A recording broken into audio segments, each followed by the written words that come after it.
Good afternoon student.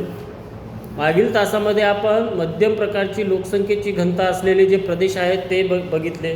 त्यामध्ये दक्षिण America, पूर्व कॅनडा, त्यानंतर युरोपचे काही देश आहेत, त्या देशांची माहिती आपण बघितलेली आहे.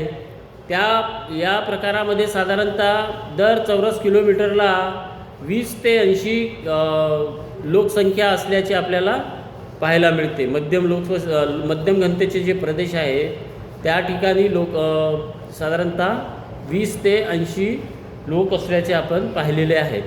आता आपण दाट लोकवस्तीचे जे प्रदेश आहेत, जगातील सर्वात दाट लोकवस्तीचे जे प्रदेश आहेत ते पाहणार आहोत. तर यालाच जास्त घनतेचे प्रदेश आपण म्हणू शकतो. तर जगाच्या काही भागामध्ये लोकसंख्येची जी घनता आहे ती घनता खूप जास्त प्रमाणात आढळते. अर्थात अतिघनता असलेले जे प्रदेश आहेत जगामध्ये, अशा भागातील भौगोलिक घटक, प्राकृतिक रचना, हवामान, जमीन आणि खनिजे म्हणजे खाणींचा विकास झालेले प्रदेश असतात.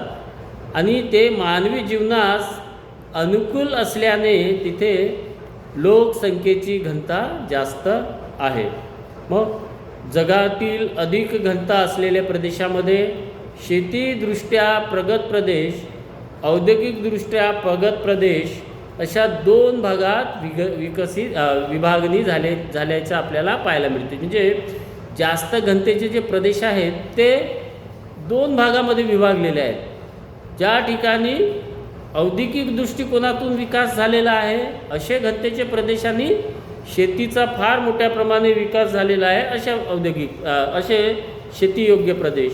तर अशा 2 भागामध्ये त्याची विभागणी आपण करू शकतो. मग शेतीदृष्ट्या जे प्रगत देश आहेत ते शेतीदृष्ट्या प्रगत देश कोणते आहेत? तर जगातील ज्या ठिकाणी शेतीचा अत्यंत जास्त प्रमाणात विकास झालेला आहे असे जर प्रदेश बघितला तर एकूण ते 7 प्रदेश आपल्याला पाहायला मिळतात जगामध्ये की जिथे शेतीमुळे तिथे जास्त लोकसंख्येची घनता आपल्याला पाहायला मिळते. तर मग ते कोणते आहेत? भारतीय द्वीपकल्प, पाकिस्तान, बांगलादेश, श्रीलंका, नाईलचे खोरे आणि मुख्य चीन आणि जावा आणि इंडोनेशिया या प्रदेशामध्ये जास्त लोकसंख्येची घनता आपल्याला पाहायला मिळते. याचं कारण की या ठिकाणी शेतीचा जो विकास आहे फार मोठ्या प्रमाणात झाल्याचं आपल्याला पाहायला मिळते.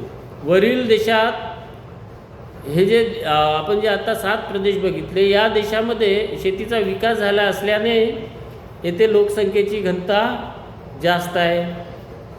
येथील काही प्रदेशामध्ये लोकसंख्येचे केंद्रीकरणसुद्धा झालेले आहे. येथील भौगोलिक जी परिस्थिती आहे ती अत्यंत शेतीसाठी उपयुक्त आहे. सुपीक जमीन आहे, पाण्याची मुबलकता आहे. त्यामुळे या ठिकाणी काही भागात 2 ते 3 वर्ष म्हणजे वर्षातून 2 ते 3 पिकंसुद्धा घेतली जातात.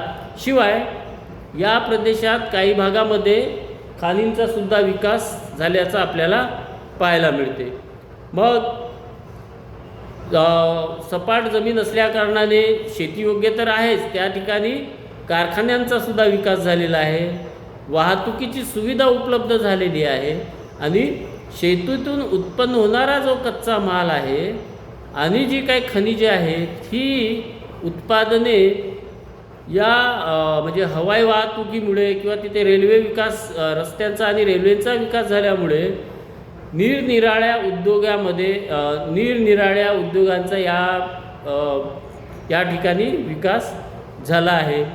मग इथे अन्नधान्याचे जे साठे आहेत मोठ्या प्रमाणात पाहायला मिळतात. त्यामुळे सुबत्ता निर्माण झालेली आहे. भारत, चीन असेल, इजिप्त असेल, हे प्राचीन संस्कृती असलेले देश आहेत आणि इथे लोकसंख्येची घनता 80पेक्षा जास्त आपल्याला पाहायला मिळते. आणि काही भागात तर 1000 ते 2000 सुद्धा लोकसंख्येची घनता आपल्याला आढळते.